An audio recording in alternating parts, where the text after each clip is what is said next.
Welcome to our channel easy and deep way. आज हम gender school and society subject को शुरू करेंगे। इस सब्जेक्ट के अंदर 2 ही यूनिट आते हैं और ये 15 मार्क्स में आता है, जिसमें बोथ यूनिट्स में 1 क्वेश्चन अटैम्प्ट करना होता है जो कि 16 मार्क्स का होता है और एक क्वेश्चन कंपलसरी आता है जिसमें क्वेश्चंस 4 मार्क्स के आते हैं और वो कंपलसरी करने होते हैं और वो किसी भी टॉपिक्स पे आ सकते हैं। तो हम टॉपिक वाइज इस सब्जेक्ट को कंप्लीट करेंगे। सबसे पहला टॉपिक हम करेंगे gender.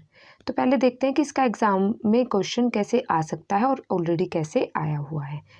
What is the concept of gender, explain its types.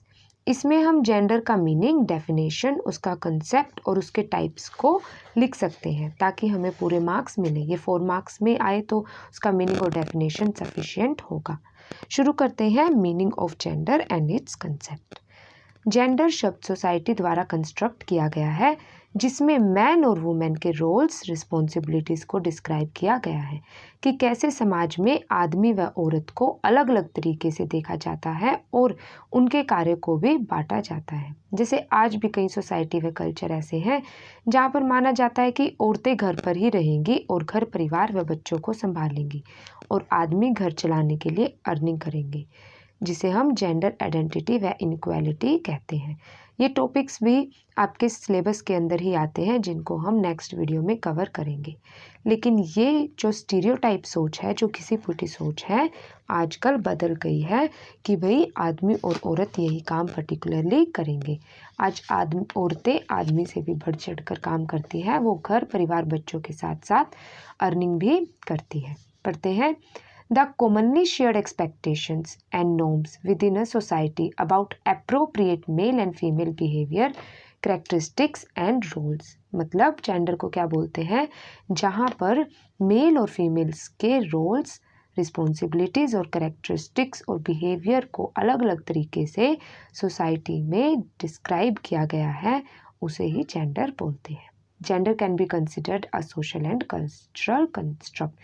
ये सोशल कंस्ट्रक्ट क्यों माना गया है, क्योंकि जेंडर का रोल सोसाइटी के द्वारा बताया गया है। आज भी कई एरिया ऐसे हैं जहाँ पर ये माना जाता है कि औरतें घर से बाहर नहीं निकलेंगी और सिर्फ घर का चूल्हा चौका ही संभालेंगी और आदमी ही सारा कुछ बाहर का काम करेंगे, जबकि ये सोच बदल रही है। It differentiates females from males, और ये औरतों को आदमियों से अलग कर रही है कि औरतें वो काम नहीं कर सकती जो आदमी करते हैं। In which females and males interact with each other. तो जबकि फीमेल्स और मेल्स को एक दूसरे के साथ इंटरेक्ट करना चाहिए और एक दूसरे के साथ कंधे से कंधा मिलाकर बराबरी में चलना चाहिए। Their roles and responsibilities are created in our families, societies and cultures on the basis of gender।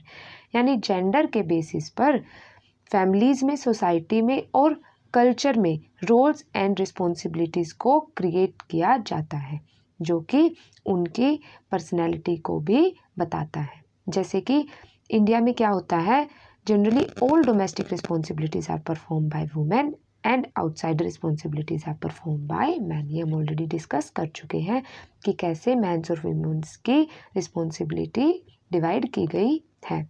But now they can change over time as well as vary within between culture। जबकि आजकल क्या है, ये time के according change हो रहा है। आज औरतें हर फील्ड में आदमियों से बढ़ चढ़कर सामने आ रही है। तो हम कह सकते हैं कि gender refers to both man and women and the relation between them. तो जेंडर में मैन और वुमेन दोनों को ही बताया गया है। ठीक है, अब करते हैं डेफिनेशन ऑफ जेंडर। WHO ने भी क्या बताया है कि कैसे बॉयज़ और गर्ल्स, मैन और वुमेन सोसाइटी में अपनी रिस्पॉन्सिबिलिटी को कंस्ट्रक्ट करते हैं और कैसे वो अपनी एक्सपेक्टेशंस और थिंकिंग को परसीव करते हैं। पढ़ते हैं, the word gender is used to describe the characteristics, roles and responsibilities of women and man, boys and girls which are socially constructed। Gender is related to how we are perceived and expected to think। यानी कि कैसे क्या चीज़ हम सीखते हैं और क्या हमारी सोच पे उसका असर पड़ता है, यही है जेंडर। ठीक है, नेक्स्ट देखते हैं टाइप्स ऑफ जेंडर। इसमें है सबसे पहले मैस्कुलिन जेंडर। इसके 4 टाइप्स बताए गए हैं, masculine gender, feminine gender, third gender और ट्रांसजेंडर। मैस्कुलिन जेंडर जो कि मेल्स को कंसिडर करता है, फेमिनिन में फीमेल्स को कंसिडर किया जाता है, थर्ड जेंडर में बाइनरी जेंडर को कंसिडर किया जाता है, और ट्रांसजेंडर ये दोनों सिमिलर ही माने जाते हैं, यानी ये मैंस और वुमेन्स दोनों की क्वालिटी रखते हैं और इनकी आइडेंटिटी कोई भी डिस्क्राइब नहीं कर पाता। पढ़ते हैं masculine gender. A noun that denotes male sex is called masculine gender, यानी कि जिसमें हमें बर्थ के टाइम पे पता चल जाता है कि ये बॉय और मेल है, उसे मैस्कुलिन जेंडर कहते हैं। It is suitable to the characteristics and qualities of man and boys as strength and boldness etcetera, यानी कि बॉयज़ को माना जाता है कि वो ज़्यादा बोल्ड होते हैं, ज़्यादा स्ट्रॉन्ग होते हैं, ये उनकी करेक्टरिस्टिक्स और क्वालिटीज़ बताई गई है। ये माना जाता है कि लड़के कभी भी रोते नहीं हैं और लड़कियां रोती हैं, और अगर लड़के रोते हैं तो ये बताया जाता है कि नहीं, लड़के स्ट्रॉन्ग होते हैं, बोल्ड होते हैं, उन्हें रोना नहीं चाहिए, जबकि ऐसा नहीं है। इमोशंस लड़का हो या लड़की दोनों के बराबर होते हैं। उनकी करेक्टरिस्टिक्स और क्वालिटीज़ को उनकी स्ट्रेंथ बोल्डनेस के हिसाब से नहीं, बल्कि उनके फीचर्स के हिसाब से डिस्क्राइब करना चाहिए। फिर है feminine gender. A noun that denotes female sex is called feminine gender, यानी कि जब बर्थ के टाइम पर पता लगता है कि ये गर्ल है, फीमेल है, तो उसे फेमिनिन जेंडर कहते हैं। The nature of female is more gentle than the male, the nature of female is shy and kind, यानी कि फीमेल के नेचर को बहुत ही ज़्यादा सॉफ्ट, जेंटल, शाई और काइंड माना जाता है, यानी कि उनको ये माना जाता है कि ये कैसे सोसाइटी में अपने आप को संभालती है और हर प्रॉब्लम को फेस करती है। ठीक है, नेक्स्ट है इसमें third gender. It is a concept in which individuals are categorized either by themselves or by society as neither man nor women, यानी कि इसमें ये आइडेंटिफाई करना मुश्किल होता है कि वो मैन है या वुमेन है, तो उसे थर्ड जेंडर बोलते हैं।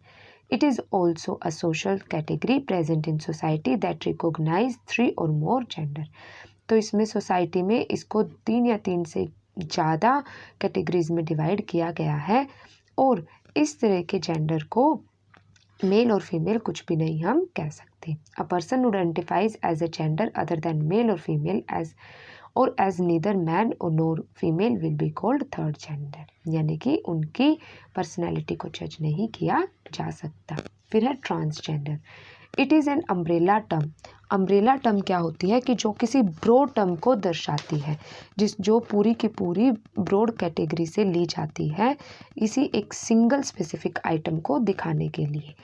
तो it describes people whose gender identity और expression doesn't match the sex they were assigned at birth, यानी कि जो वो दिखते हैं और उनकी जो पर्सनैलिटी होती है, जो वो एक दूसरे से मैच नहीं कर पाते, तो उसे ट्रांसजेंडर बोलते हैं। इन्हें किंकर्स की कैटेगरी में रखा जाता है। For example, a transgender person may identify as a women despite having been born with male genes, यानी कि अगर कोई पर्सन मेल जीन्स के साथ पैदा होता है तो उसकी कई क्वालिटीज़ वुमेन की जैसी होती है। They are neither completely man nor a woman. They have neither different society. They do not have ability to reproduce. यानी कि इनकी कोई अलग से सोसाइटी नहीं होती और ये बच्चे भी पैदा नहीं कर पाते। ठीक है, तो हम कह सकते हैं कि जेंडर सोसाइटी और कल्चर के द्वारा ही डिस्क्राइब किए गए हैं और सोसाइटी के द्वारा ही इनको कंस्ट्रक्ट भी किया जाता है। ठीक है, तो अगर आपको ये टॉपिक समझ आया हो तो आप इसे अपने दोस्तों के साथ शेयर कीजिए। नेक्स्ट करेंगे हम कैरेक्टरिस्टिक्स ऑफ जेंडर, जिसकी नोटिफिकेशन पाने के लिए आप हमारे चैनल को सब्सक्राइब जरूर कीजिए। Thank you for watching.